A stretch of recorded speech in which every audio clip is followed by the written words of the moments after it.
नमस्कार दोस्तों, मैं मैथ्स फैकल्टी राजू गुप्ता आपके अपने यूट्यूब चैनल चंद्रा आईएएस में आपका स्वागत करता हूं। आई होप दोस्तों आप बहुत इंजॉय कर रहे हो। हम लोग ज्योमेट्री का सेशन पढ़ रहे थे। मैंने ज्योमेट्री के सेशन में लाइन एंड एंगल पढ़ा दिया है, उस पर मैंने रिलेटेड क्वेश्चंस करा दिए हैं। इसके अलावा मैंने लास्ट वीडियो में कंप्लीमेंट्री सप्लीमेंट्री भी करा दिया था। इसके बाद हमारा सेशन एक शुरू हो गया था ट्रायंगल का। ट्रायंगल में भी मैंने एक सेशन आपको करा दिया था। तो आपको बहुत अच्छे से इंजॉय करना है, देखना है वीडियोज को, क्योंकि उसी से अगर मैंने बोला है, आपसे प्रॉमिस किया है कि ज्योमेट्री आपको आज के बाद कभी दिक्कत नहीं करेगी। बहुत अच्छे से बनाने वाला हूँ, क्योंकि बहुत बड़ा टॉपिक भी है और मैं आराम से सारी चीज़ें आपको प्रोवाइड कराऊंगा। बस आप लोग अपना प्यार बनाए रखिए और वीडियोज देखते रहिए। आपको करना क्या है कि सारी वीडियोज आराम से लगातार देखते चलना है। ऐसा अगर आप सोच रहे होंगे कि पहले एक वीडियो देख लिया फिर कुछ दिन के बाद एक देखेंगे, तो फिर समझ में आएगा नहीं आपको। तो इसलिए आपको क्या करना है बच्चों कि आपको पहले एक एक वीडियो रोज करके, इसीलिए छोटे छोटे वीडियोज भी हैं, तो आपको आराम से देखना है।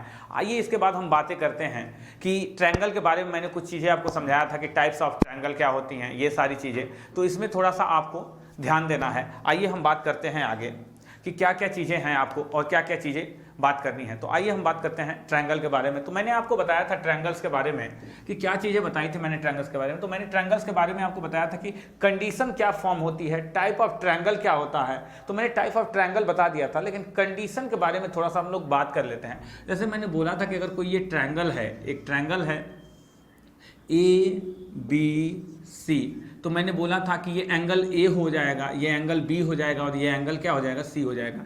एंगल A के सामने साइड A हो जाएगा, एंगल B के सामने साइड B हो जाएगा, एंगल C के सामने क्या हो जाएगा, साइड C हो जाएगा। तो अब मैंने बोला था कि एक कंडीशन होती है कि अगर ये एंगल हो रहे हैं, तो अगर कोई भी साइड होगी, कोई भी दो भुजाओं का योग, त्रिभुज के किसी दो भुजाओं का योग तीसरी भुजा से सदैव क्या होता है, बड़ा होता है। तो जैसे आप बोलोगे कि sir A + B is greater then C। फिर इसके अलावा मैंने एक बात और भी बताई थी आपको कि B + C is greater then A। फिर तीसरी बात बताई थी कि C + A is greater then B। ये मैंने एक कंडीशन आपको समझा दिया था। इसके अलावा मैंने ये भी बताया था कि दो भुजाओं का जो डिफरेंस होता है, दो साइड्स का जो डिफरेंस होता है, दो भुजाओं का जो अंतर होता है, वो तीसरी भुजा से हमेशा छोटा होता है। जैसे क्या बताया था मैंने कि A - B is less then C, B - C is less then A, और फिर मैंने बताया था कि C - A is less then B। मैंने ये तीन बातें आपको बता रखी थी। इसको मैंने कोरिलेट करके भी बताया था कि अगर आप इसको लिखना चाहें तो आप ऐसे लिखेंगे कि A + B is greater then C and C is greater then A - B।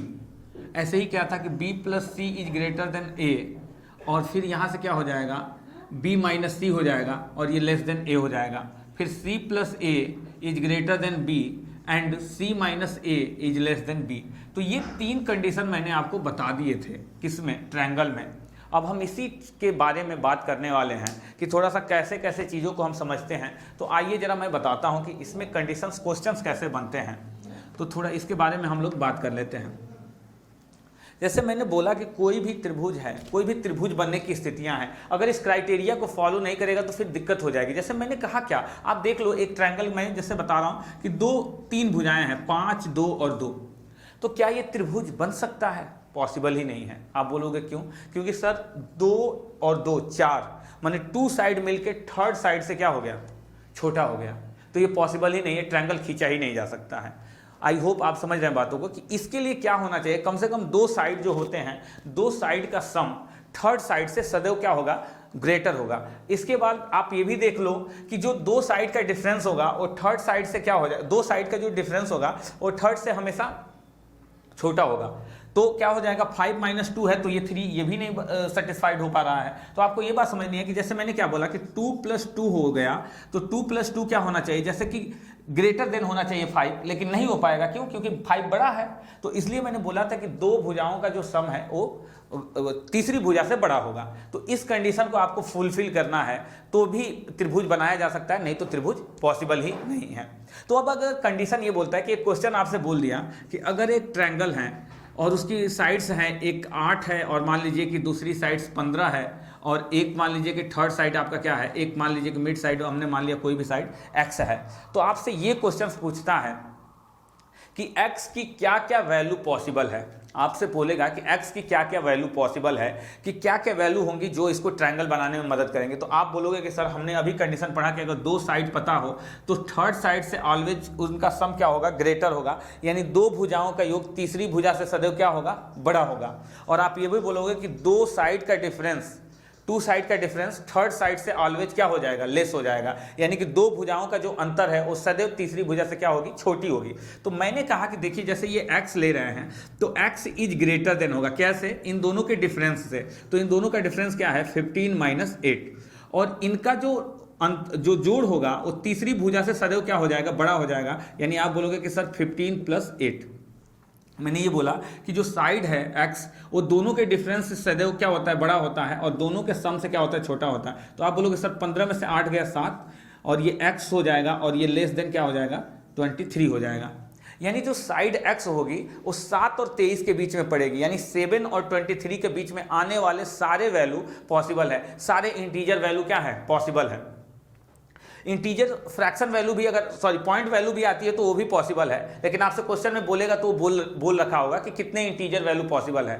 तो जैसे मैंने बोला कि 7 के बीच में 8 आएगा, 9 आएगा, 10 आएगा, 11, 12, 13, 14, 15, 16, 17, 18, 19, 20, 21, 22, 8 से लेके 22 तक, 8 से लेके और 22 तक जितने भी साइड होंगे ये सारे अगर आ रहे हैं तो ये सारे पॉसिबल है। आपको ये बात समझनी है। तो मैंने यही बताया कि किसी ट्रायंगल के बनने के लिए सबसे बड़ी कंडीशन होता है, आपको ऐसे ही क्वेश्चन दे देगा, बोलेगा कि 8, 15 और x एक थर्ड साइड दे देगा, बोलेगा कि x की वैल्यू पॉसिबल है, तो आपको ब्रैकेट में दिया होगा कि ग्रेटर देन 7, लेस देन 7, बोलेगा कि बिटवीन 7 एंड 23, ऐसे करके आपको बोलेगा। तो आपको याद रखना है कि वो क्या होगा, हमेशा 7 और 23 के बीच में ही आपका ट्रायंगल बनने की पॉसिबिलिटी को सही मानी जाएगी।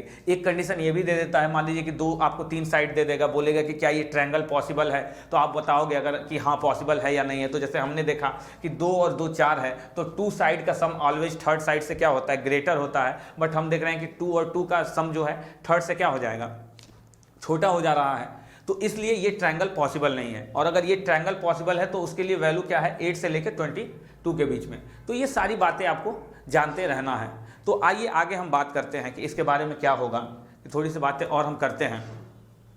चलिए हाँ, तो आइए इसमें थोड़ा सा आगे हम लोग बातें कर लेते हैं कि जैसे मैंने अभी बताया 8 और 15, एक एग्जांपल लेके हम और समझ लेते हैं कि कैसे चीज़ें हो रही हैं। तो मैंने बोला कि आपको 2 शर्तें याद रखनी है, क्या कि हमेशा जो एक थर्ड साइड होगा वो 2 से क्या होगा, उनके सम के से ग्रेटर होगा, और उनके डिफरेंस से क्या हो जाएगा, लेस हो जाएगा। जैसे मैंने एक साइड ले लीजिए आप, जैसे 8 ले लीजिए, 20 ले लीजिए और x ले लीजिए। तो इन तीनों की कंडीशन मैं ये बता रहा हूं कि जैसे आपको क्या करना है कि थर्ड साइड के बारे में पूछेगा आपसे कि थर्ड साइड क्या होगी, तो थर्ड साइड को आप क्या बताओ। अभी हमने देखा कि 2 साइड के सम से ये छोटा होगा और 2 साइड के डिफरेंस से बड़ा होगा। तो आप बोलोगे सर कि x की क्या क्या वैल्यू पॉसिबल है, तो आप बोलोगे सर x की वैल्यू 20 माइनस 8, और कह रहे हैं कि लेस 20 प्लस x की ग्रेटर, हाँ सही है, 20 प्लस क्या हो जाएगा, 8 हो जाएगा। तो 20 माइनस 8 क्या हो जाएगा, 12 हो जाएगा, और ये ग्रेटर होगा x की वैल्यू, ये किसके इक्वल हो जाएगी, 28। यानी x की जो वैल्यू है ना, वो पॉसिबल होंगी किनके बीच में, 28 से 12 के बीच में। यानी वो क्या क्या वैल्यू पॉसिबल होगी, जरा मैं एक एग्जाम्पल के थ्रू आपको पूरा समझाता हूँ कि जैसे 12 के बीच में आप देख लीजिए कि क्या क्या इसके लिए साइड पॉसिबल है। तो आप बोलोगे सर 13, 14, 15, 16, 17, 18, 19, 20, 21, 22, 23, 24, 25, और फिर हम बोलेंगे 26, 27। बस ये कंडीशन है कि जो x की वैल्यूज हैं वो 13 से लेके 27 के बीच में क्या होंगी, बनेंगी। यानी इतने जब अगर साइड्स बनेंगे तो उतने ट्रायंगल पॉसिबल होंगे। जैसे आप काउंट कर लो तो 1, 2, 3, 4, 5, 6, 7, 8, 9, 10, 11, 12, 13, 14, 15। यानी आप कह सकते हो, अगर इंटीजर्स की बात करूं मैं, इंटीजर्स यानी पूर्णांक की बात करूं, तो 15 वैल्यू पॉसिबल है इस x के लिए। इसका मतलब ये भी हुआ कि 15 ट्रायंगल बनाए जा सकते हैं इस साइड के लिए। अगर 8 और 20 के बीच में अगर x है तो x से कितने बनाए जा सकते हैं, इन तीनों साइड्स को लेकर 15 ट्रायंगल बनाए जा सकते हैं। तो आपको ये बात याद रखना है। तो ये हम क्या करेंगे, हर क्वेश्चन में काउंट करेंगे, ये तो पॉसिबल ही नहीं है। तो जब ये पॉसिबल नहीं है तो हम करेंगे कैसे? तो मैं आपको एक आइडिया बता देता हूँ कि जो लास्ट वैल्यू कि हमने क्या पता चला कि 12 से बड़ा और 28 से छोटा, तो आप हमेशा पॉसिबल ट्रायंगल, जो आपको पॉसिबल ट्रायंगल, कितने पॉसिबल हो सकते हैं ट्रायंगल, यानी कितने त्रिभुज इसमें बन सकते हैं, आपको अगर ये बताना हो तो आप जो ये वैल्यू है इसको एक कम करके, यानी 28 की जगह पे 27 करके ये वाली वैल्यू को आपको क्या कर देना है, घटा देना है। तो आप बोलोगे सर 15 ट्रायंगल पॉसिबल है कि इस साइड्स के लिए क्या हो सकते हैं, 15 ट्रायंगल बन सकते हैं। तो ये सारी बातें आप आई होप समझ पा रहे हैं, बहुत इंपॉर्टेंट हैं चीज़ें, ये सारी आपको समझना पड़ेगा, क्योंकि इसीलिए मैं आराम से सारी चीज़ें इसलिए आपको बता रहा हूँ कि ट्रायंगल बहुत ही इंपॉर्टेंट टॉपिक है। तो आइए थोड़ा सा मैं और बातें करता हूँ कि जैसे मैंने तो ये बता दिया कि साइड के कंडीशन के अकॉर्डिंग क्या क्या होगा। जैसे मैंने बता दिया कि अगर कोई साइड एक्स है तो उनके बीच में क्या क्या कंडीशंस आएंगे, कितने हो सकती हैं भुजाएं, और इसके अलावा आपको ये भी याद रखना है कि कितने ट्रायंगल बन सकते हैं। तो ये मैंने बातें आपको बता दी। अब मैं आपको आगे थोड़ी सी और बात एक बताता हूँ कि जैसे हम लोगों ने उस दिन बात किया था acute angle triangle, right angle triangle और ऑब्ट्यूस एंगल ट्रायंगल के बारे में। तो थोड़ा सा मैं आपको बता देता हूं कि acute angle triangle, right angle triangle और ऑब्ट्यूस एंगल ट्रायंगल के बारे में क्या बताया था। तो मैंने बोला था कि जो एक्यूट एंगल ट्रायंगल होता है, एक्यूट एंगल ट्रायंगल होता है, उस केस में क्या होता है कि अगर 3 साइड है किसी ट्रायंगल के, कितने साइड हैं, 3 साइड हैं। अगर मान लीजिए कि ये क्या हो गया, एंगल ए हो गया, ये एंगल बी हो गया, ये एंगल सी, तो इसके सामने का साइड ए, इसके सामने का साइड बी और इसके सामने का साइड सी हो गया। तो एक्यूट एंगल ट्रायंगल में हमने क्या पढ़ा था, एक बात याद रखना है कि एक्यूट एंगल ट्रायंगल में हमने पढ़ा था कि C square is less than A square plus B square. Second condition हमने पढ़ा था obtuse angle triangle. Acute angle triangle को हिंदी में क्या बोलेंगे, न्यून कोण त्रिभुज, न्यून कोण त्रिभुज। इसके बाद मैंने पढ़ाया था आपको right angle triangle, right angle triangle. इसका मतलब क्या होता है, इसका मतलब होता है समकोण त्रिभुज, समकोण त्रिभुज। तो इसकी कंडीशन क्या बताया था मैंने कि C square is equal to A square plus B square.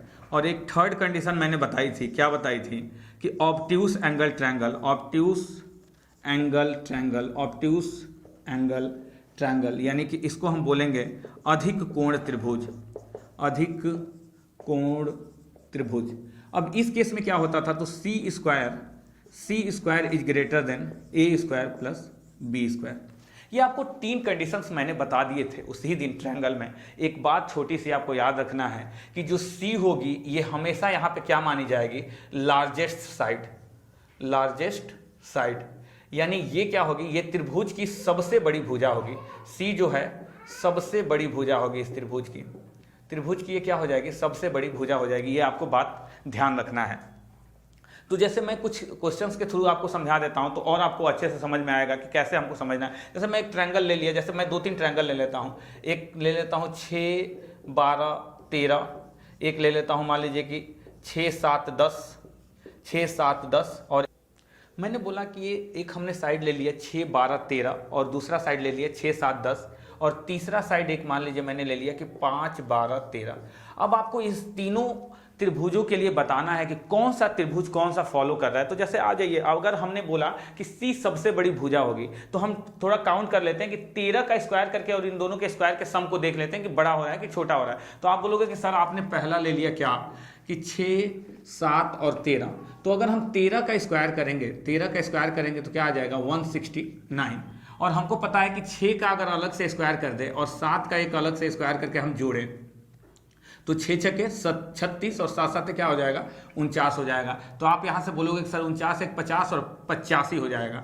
तो इसका मतलब क्या हुआ कि जो थर्ड साइड 13 है, 13 है, वो इन दोनों के स्क्वायर से क्या है, बड़ा है, उन दोनों के स्क्वायर से क्या है, बड़ा है। तो अगर ये बड़ा है 13 का स्क्वायर 169 क्या हो जा रहा है, बड़ा हो जा रहा है। इसका मतलब कि जो हम ये साइड ले रहे हैं ये हमारा साइड क्या हो जाएगा, सॉरी 6, 7, 13 हमने जो लिया है, 6, 7, 13 कर लीजिए इसको, 6, 7, 13 ले लिया है।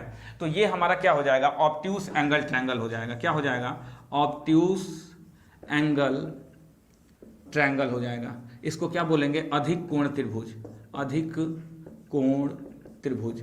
क्यों, क्योंकि आपने देख लिया कि अगर 13 का स्क्वायर करके और इन दोनों का स्क्वायर करके हम जोड़ रहे हैं तो 6 का स्क्वायर प्लस 7 का स्क्वायर, तो इससे ये क्या हो रहा है, बड़ा हो रहा है। क्यों, क्योंकि हमारी कंडीशन है ऑब्ट्यूस एंगल ट्रायंगल के लिए कि C square is greater than A square plus B square. तो जो सी स्क्वायर ग्रेटर होगा दोनों के स्क्वायर के सम से, ये बात आपको छोटी सी याद रखनी है। तो इसी के अकॉर्डिंग वो भी हो रहा है कि 13 का स्क्वायर जो हो गया 169, जो ये 13 का स्क्वायर 169 है, और इन दोनों का सम कितना हो जाएगा 6 का स्क्वायर 36 और 7 का स्क्वायर 49। तो इन दोनों के स्क्वायर के सम से क्या है, ज्यादा है, इसलिए ये क्या हो जाएगा ऑब्ट्यूस एंगल ट्रायंगल। आइए जरा हम एक देख लेते हैं कि ये कौन सा ट्रायंगल है। तो अगर हम देखते हैं, थोड़ा सा हम इसमें कुछ चेंजिंग कर देते हैं ताकि आपको प्रॉब्लम ना हो। हम इसको कर लेते हैं कि 6 का, अगर आप देख लीजिए 10 का स्क्वायर करेंगे तो 100 हो जाएगा, 7 का और 6 का स्क्वायर कर रहे हैं तो हमारा कितना आ रहा है 85। तो यानी कि 100 बड़ा हो जा रहा है। आप इसको थोड़ा सा छोटा करके कोई और साइड ले लीजिए, 6, 7, 8 ले लीजिए।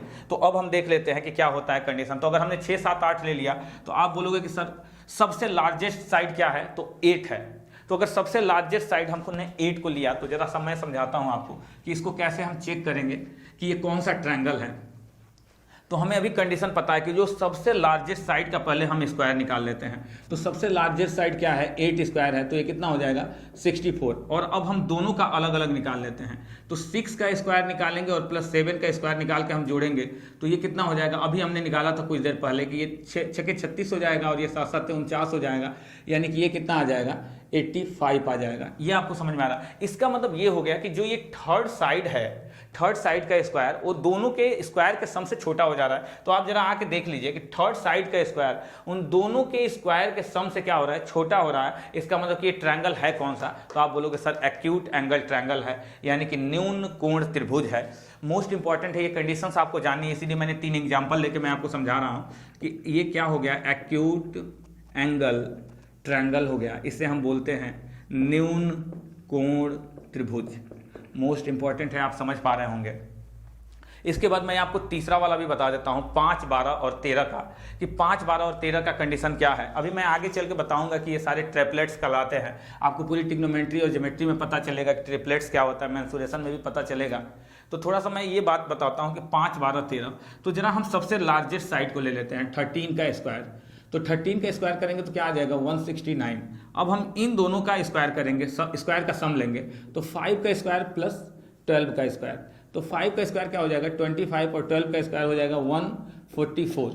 तो इसको हम ऐड कर देंगे तो कितना हो जाएगा 169।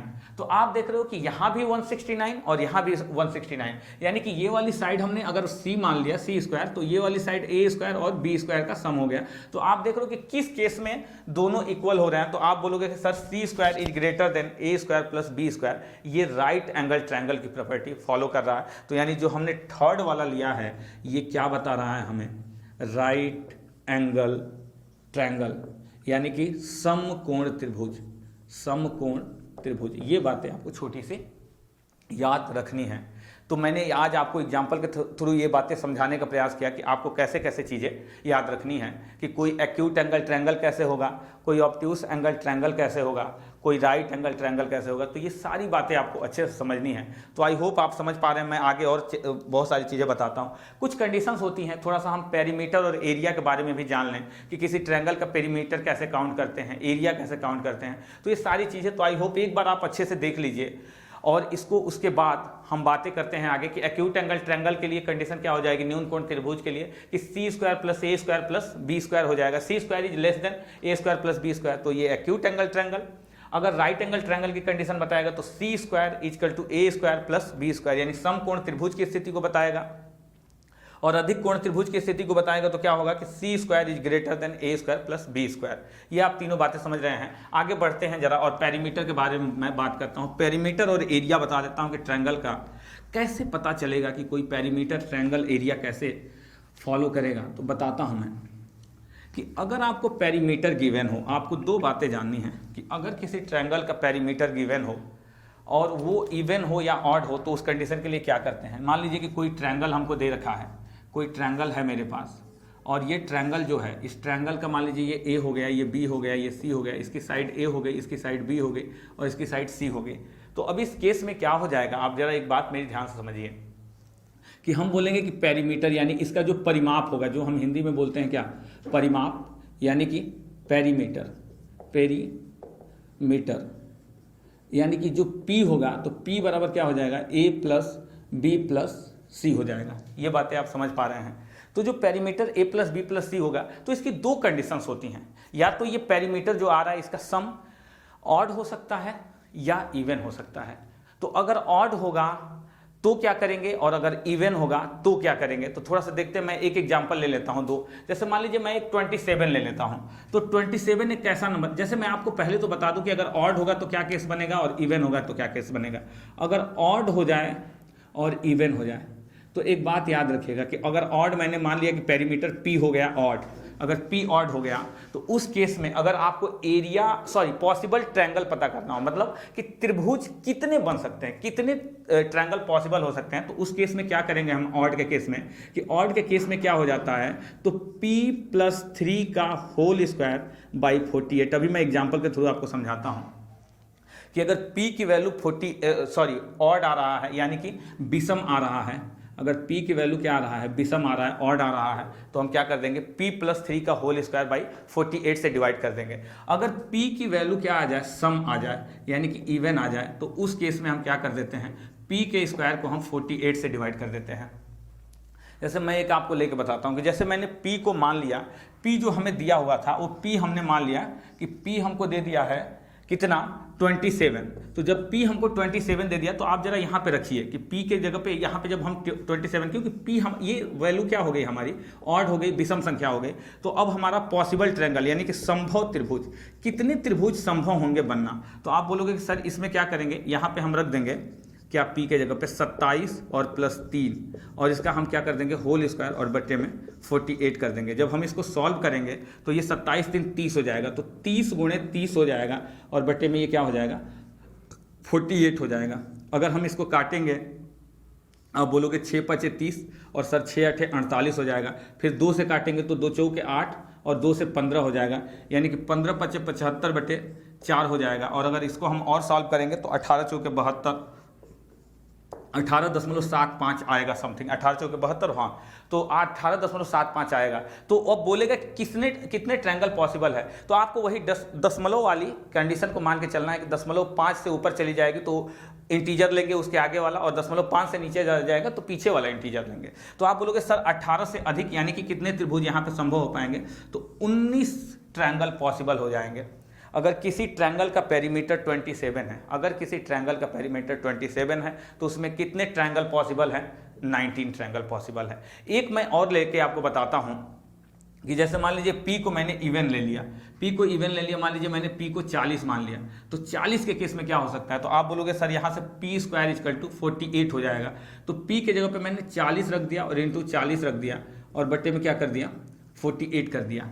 तो अब आप कहोगे कि सर एक काम कर दीजिए कि इसको कैंसिल कर देते हैं, तो 8 × 5 = 40, 8 × 6 = 48 और फिर 2 से काटेंगे तो 2 × 3 = 6 और ये 2 से 20 हो जाएगा, यानी ये 100/3 आ जाएगा। यानी आप बोलोगे कि सर ये 33.33 आएगा। तो मैंने बोला कि अगर डेसिमल के इधर रह जाएगा 5 से तो हम इधर की वैल्यू लेंगे और अगर उधर चला जाएगा तो उधर की वैल्यू लेंगे, यानी यहाँ पे कितने ट्रायंगल पॉसिबल है, तो आप बोलोगे सर यहाँ पे 33 ट्रायंगल पॉसिबल है। ये भी बहुत इंपॉर्टेंट क्वेश्चन है, एक बार सीजीएल में आया हुआ ये क्वेश्चन है, तो आप देख लीजिए, CHSL में भी कई बार आ चुका है।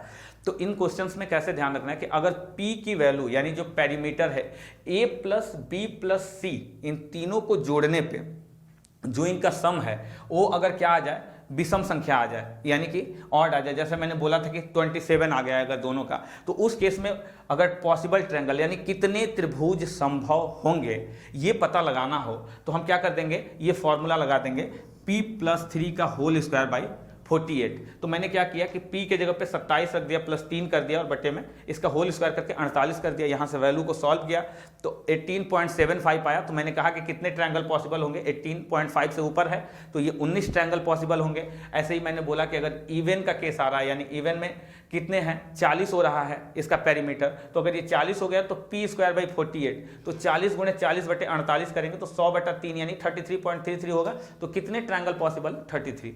तो आई होप समझ पा रहे हो, बहुत अच्छा लॉजिक है। तो इसको मैं थोड़ा सा समझाने का आपको प्रयास किया कि कैसे सारी चीज़ें आपको समझना है कि किसी पेरीमीटर कैसे बनता है, ट्रायंगल का दे दिया तो कैसे बातें करेंगे। इसके बाद हम एरिया के बारे में भी बात करेंगे। तो आई होप आज हम रहने देते हैं यहीं पे, और इसके बाद आप अपना प्यार दिखाते रहिए, व्यूज देते रहिए, सब्सक्राइब करते रहिए। नमस्कार, आगे बढ़ते हैं।